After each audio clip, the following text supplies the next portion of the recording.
Thank you so much once again for attending the spiritual intelligence session earlier on.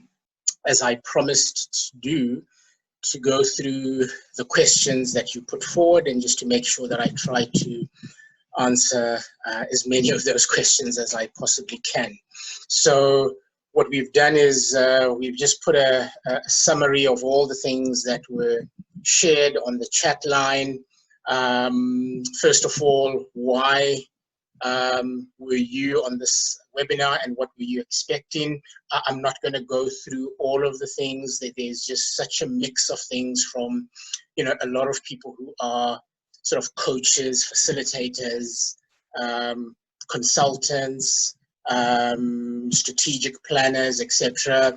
People who are really from, if I can almost sort of summarize this, people who are really saying, how does this work in the real environment of business, and where does this fit in? Some comments here just talking about, we've really dealt with EQ, but we really believe that SQ is something that we need to be getting into a lot more intentionally. Yeah, so those are the sort of types of comments that were coming through initially. And I think on that, I just want to make a very quick comment, especially because there are a lot of you on the call who are strategy people, coaches, facilitators, etc. And I sense that the bulk of the people on the call were people who are effectively bringing the culture and the people element into organizations, organizational development, and that type of work. That's almost what I've sort of deduced from some of the comments here. And just a quick one, for whatever that is worth, I truly believe that when we are able to really articulate how what we do in what is typically been called the people or the culture or the leadership development or even the organizational development side, when we can truly articulate and help people in executive level positions, people who are typically more driven by the rands and cents and profitability and returns and shareholder value, all of those things, when we can truly show them how what we do is a direct driver of what they are trying to achieve, we will be able, I believe, to get a lot more audience and a lot more traction to be able to execute what we do. Because I really believe most organizations have been so transactionally focused, but they miss the relational foundation that is a prerequisite to be able to do sustainable business, to be able to develop people and staff and teams that can deliver and be 100% engaged. But I think often what I found, even in my own journey, is that because at times these things are seen as silos, and this is the people person, this is the culture person, this is the organizational development person, people, the key decision makers aren't making the link yet how critical those elements are, and in fact how those elements are probably the main thing that will be able to get them to the profitability, to the revenue, and all these things that they typically focus on. So just something for you to maybe think about as you move forward with your own value propositions, with your own narratives. I have a sense that, again, because of this, the chaos and the crisis that's been created by COVID-19, there's going to be a lot more empathy towards those things. And I think the more you can begin to craft your narrative and your value proposition around those things and how they link to the bottom line, how they link to the sustainability of the business, profits, etc., the more your value proposition will be what your key decision makers are looking for. The other element that we looked at here was the reactions to the article that you read as an exercise. And again, very interesting comments. all the way emotional, intellect, emotional, spiritual. So again, so many different views and aspects were coming into this. I envision a possibility where the focus is off the physical threat and we begin to embrace what it could mean if we found ways of communicating that rise above fear, which I see as the greater threat to our well-being. Just reading some of the comments here, I'm sensing a tension between intellectual intelligence and emotional intelligence in the article. He shows his understanding of the situation and also, to a certain extent, the reality on the ground. I think the whole situation is going to bring us all together as we are all different. One is stronger in one area in comparison to another. However, if we all work together, it makes us stronger and to survive. Some people talk about how they came into the call. Initially, it was just a curiosity what this topic was all about. So again, various thoughts coming through there. Yeah, some other comments even around, some research done by Dr. Joe Dispenza called Infinite Intelligence. Well worth a read. Watch for those who are interested. I like how it ties into understanding the whole person element. His stuff is brilliant. So again, that might be something that you want to go out and search out. The laws of attraction, etc. Yeah, so I think those are some of the things that you were talking about on the chat room. We then also just put some of your comments, which we've just called evaluation. And I'm extremely humbled and thankful. I mean, there's some amazing just feedback and thank yous that you've put forward. I've looked at all of them, and Gert has done such a good job in putting them all together. So again, thank you for the affirmations and just the amazing feedback and comments that you have also given us. So I'm really humbled. Thank you so much for that. And then I think the last bit is the actual questions themselves, which is what I really want to address. So let me just go through each of the questions. Question number one, I think can you answer how this model accommodates the atheist, people that are agnostic? And I think I covered that a little bit in the talk, in terms of, at the end of the day, we all have some level of core belief system. And that belief system is attached to how we view the existence of the world and our place within that existence. It might be through the lens of our belief in God, through whichever channel you believe in God. It might be a situation where you don't believe in a God, and therefore in your belief system, there is something that guides you as to the existence of this earth or this universe and our place in it. Then I would basically say that is what is feeding your spiritual tank. And therefore, when you look at the bigger picture around existence, that's what's driving you. So that's how I would probably answer that question. The next question was about, what about the component of gut decision making? And I think we also talked about that during the call, whether you call it a gut feel, whether you call it a sixth sense, whether you call it, it's just a feeling that I have, whether you call it, I just have the spiritual feeling.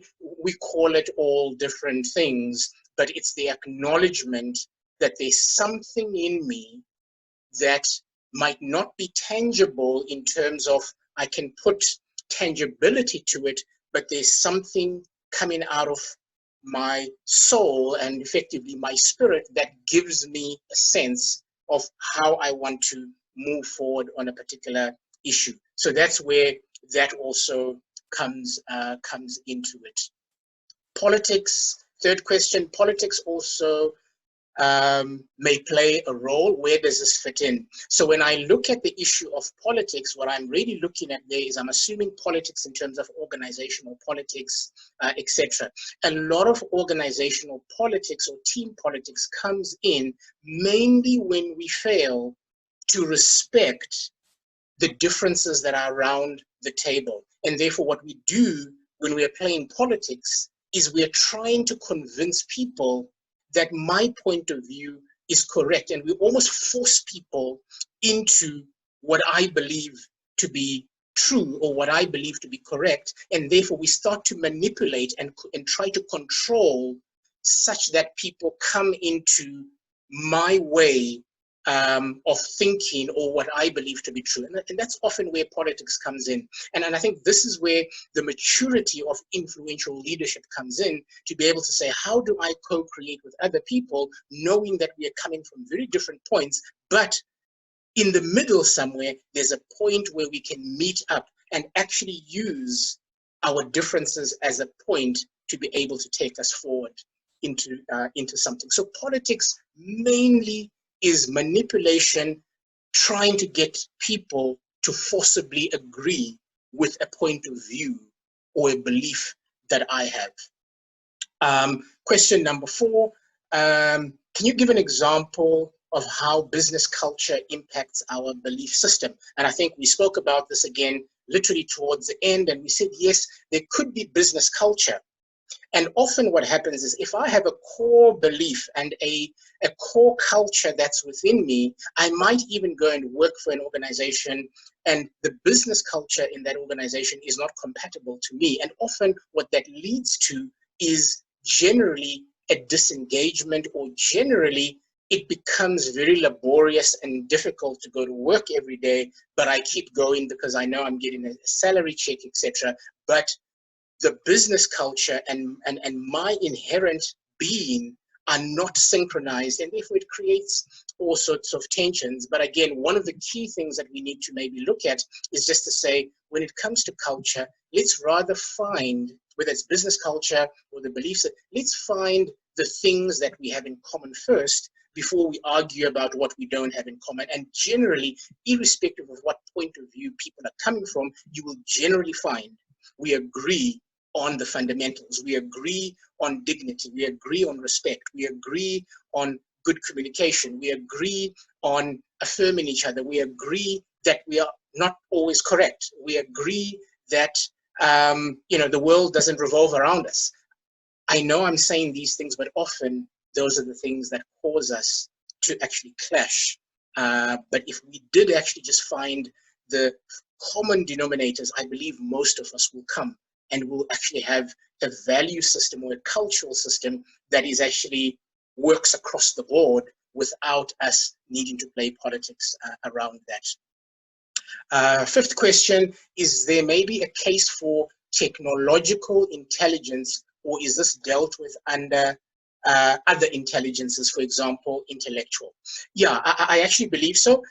Technological intelligence, absolutely, but I think that is an output of the other 5 foundational elements of intelligence going into the technological intelligence. Because what you're almost doing is you're saying, how do I take my physical, my intellectual, maybe even my emotional, my culture, and my spiritual, and how do I take that point, or those points of view, and build a technology that can actually deliver something into the market in that way. So I think that's where technological intelligence comes in. So, you look at things like health tech, education tech, etc. What you're really doing is you're looking at certain things from your key 5 intelligence areas, and you're saying, how do I take those things and develop something that can take healthcare or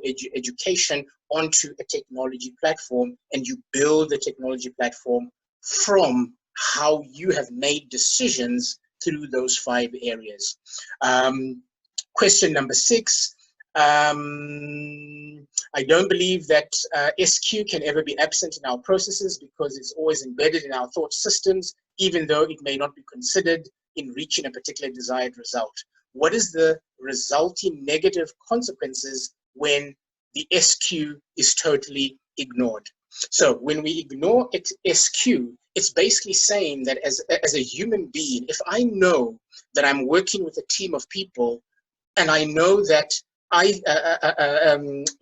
physical, IQ, EQ, CQ, and SQ make up the full individual, I would rather have the full individual engaged in a process rather than have 4/5 of the of the individual, or 3/5 of the organization of the individual if they're only operating at the EQ level, or 2/5 of the person if they're only operating at the IQ level. So I think we miss a lot when we completely discount that. Because you know what, I'm sure even personally, there are times where you have some facts on the table and you just say to yourself, you know what, somehow my gut says to me, this is not the way, but this is the way.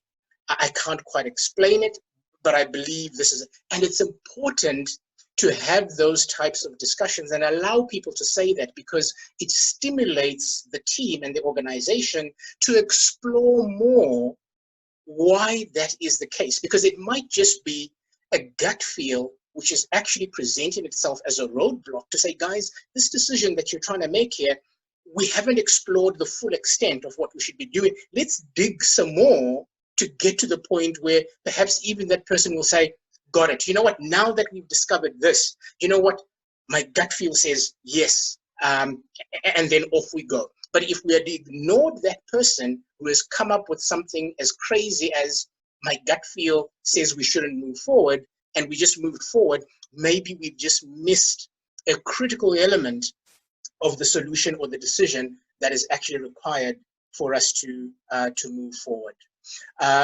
Question number 7, how do we build or develop SQ as a critical capability or competence in a business?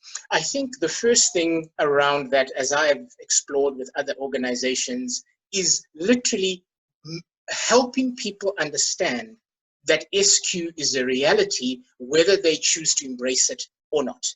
And even the analogy that I gave, just to say, you know, any team member or any HR director, any person who's managing or leading teams, it's just asking the question, you know what, this is the makeup of every individual. You've got 5/5 that make up the whole. You decide if you only want people to operate at 4/5 or at 3/5 or at 2/5.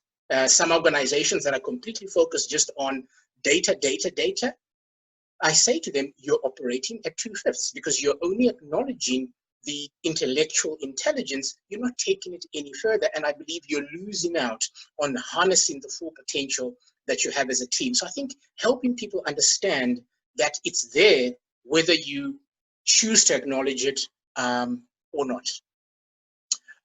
Question number 8, practically speaking, what are the 3 to 5 ways to embed spiritual intelligence in organizations, even however small? I think already the past comment I've made in terms of, guys, it's there.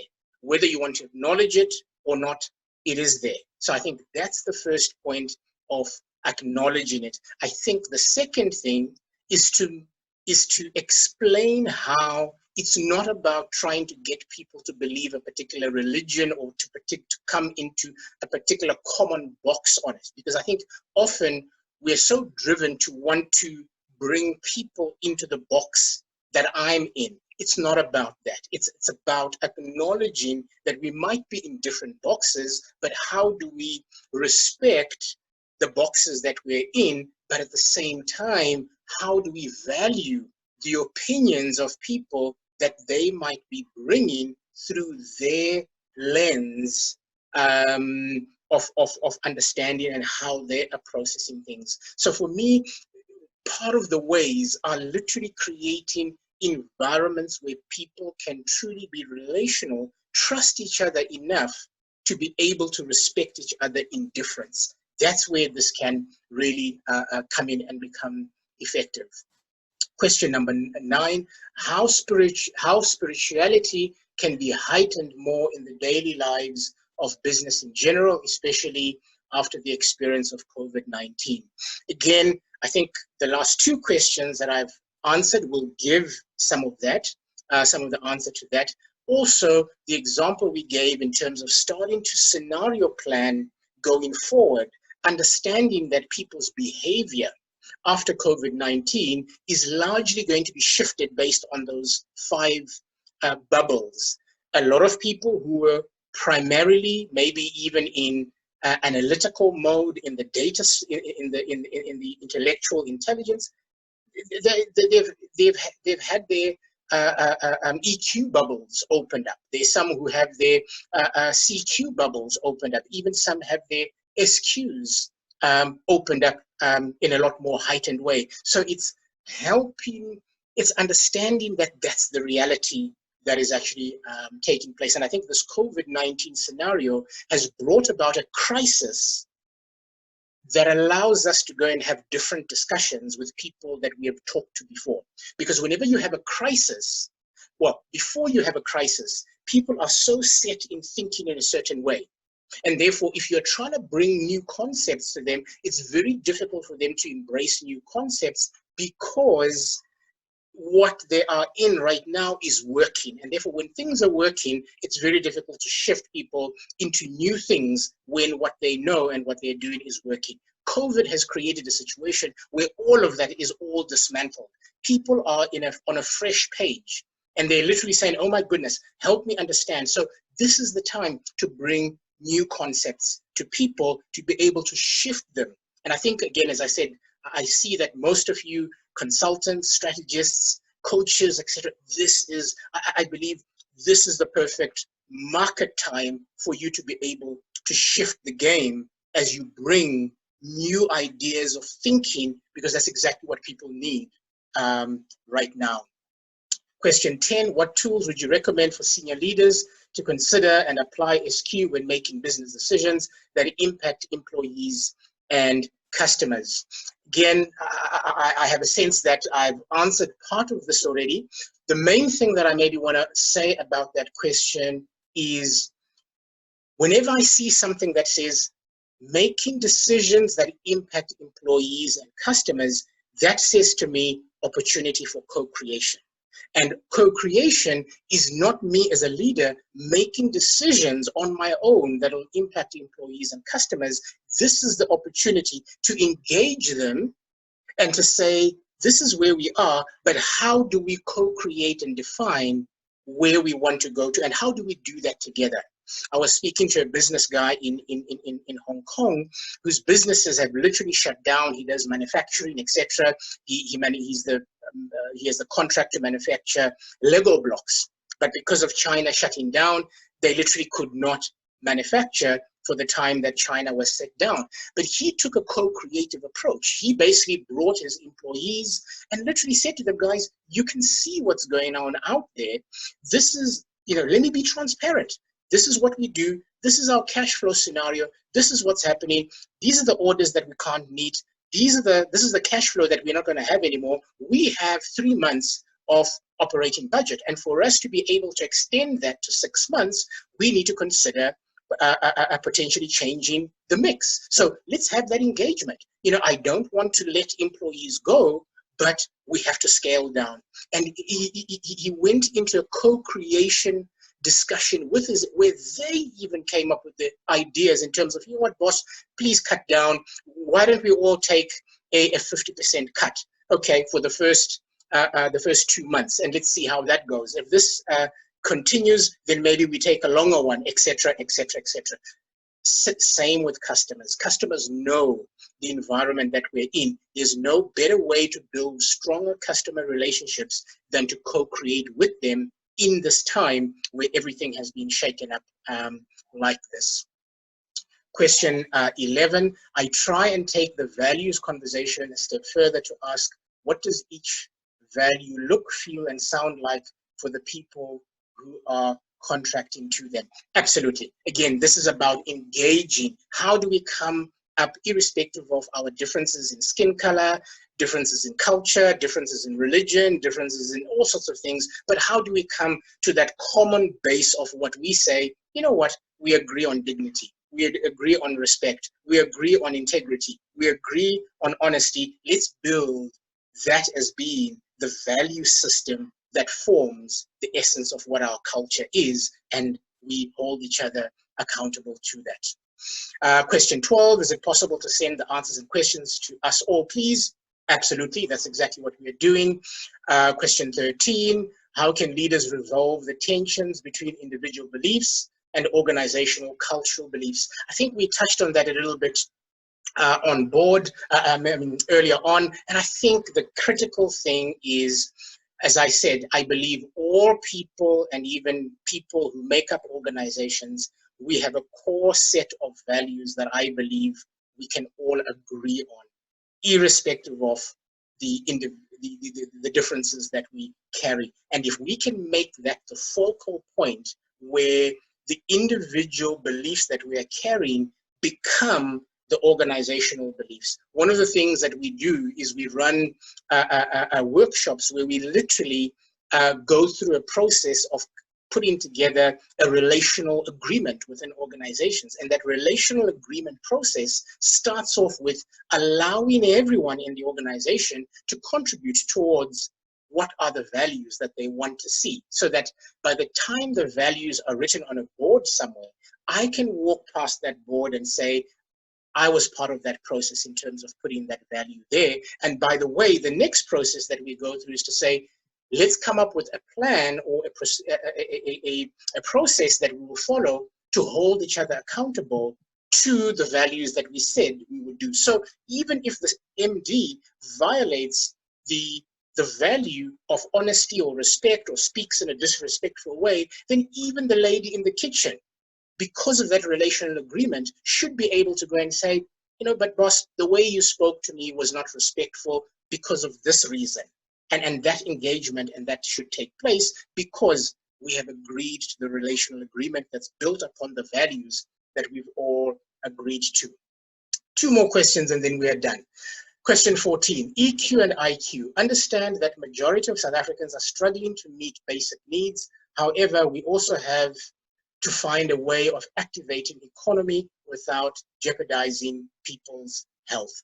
Absolutely. I think that's just more a comment. We have to find that point where absolutely we need to value people's lives, but at the same time, how do we start to scenario plan and think through what are the areas where the economy needs to be activated in the best possible way, that it doesn't impact and jeopardize people's lives. So again, I just think about watching the president last night talking about those, stage 5, 4, 3, 2, 1, and how I think South Africa is going through those stages. And I trust that in there, I don't have the detail, but I trust that in there is built in something that can actually make sure we preserve lives as much as we kickstart the economic activity, so that again, livelihoods are absolutely part of this, part of the equation here.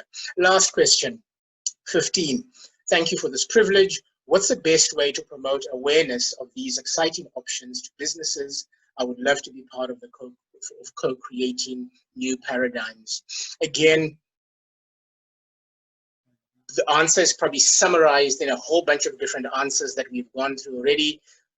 We are in exciting times. We are in difficult times. We are in times where what has been normal has been completely shaken. The status quo is completely shattered, and therefore it's a blank page. People are open to new ideas. People are open to doing things differently to what they did before. This is the time to be bringing those new ideas, those new concepts.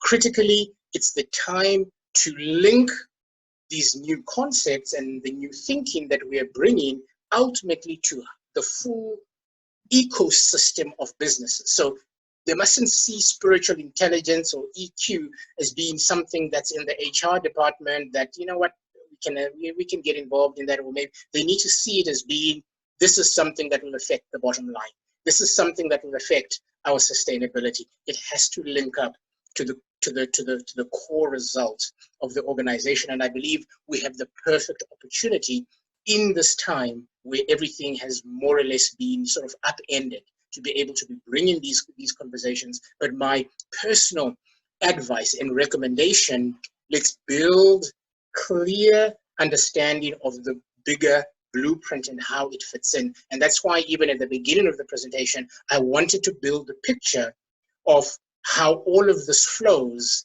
from the end to the beginning, so that you see where spiritual intelligence is, but it's not a standalone. It sits with other areas of intelligence. And all of those form the decision-making engine. And that decision-making engine goes into the key 5 pillars of the business: the vision, the strategy, the leadership, the culture, the people. And all of that further goes into some level of decision-making engine, which then flows into the execution plan, the processes, the systems, the measurement, the rewards, and ultimately the result. So I think it's the way that we present it that will give us the opportunity to be at the forefront of co-creating the new paradigm, or at least the new environment post-COVID, or even through the COVID time.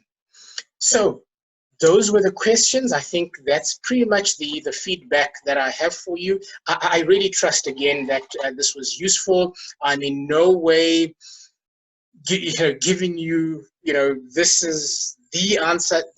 What I'm really hoping is that it's just invoked thinking within you, and that out of this, you will probably develop even greater insights that you can then take and model for your particular situation, and you see how it works in your situation, so that you can get the results that you are looking for. But I believe even more importantly, so that your clients can get the result that they are looking for as you serve them and as you co-create with them, based on how you are now applying new thinking to be able to shape a different narrative going forward. Because, as I said, this is the opportune time to actually create and begin to co-create the narrative for the future. So once again, thank you so much for your time. And I know it's still Friday. I don't know when you're going to get this, but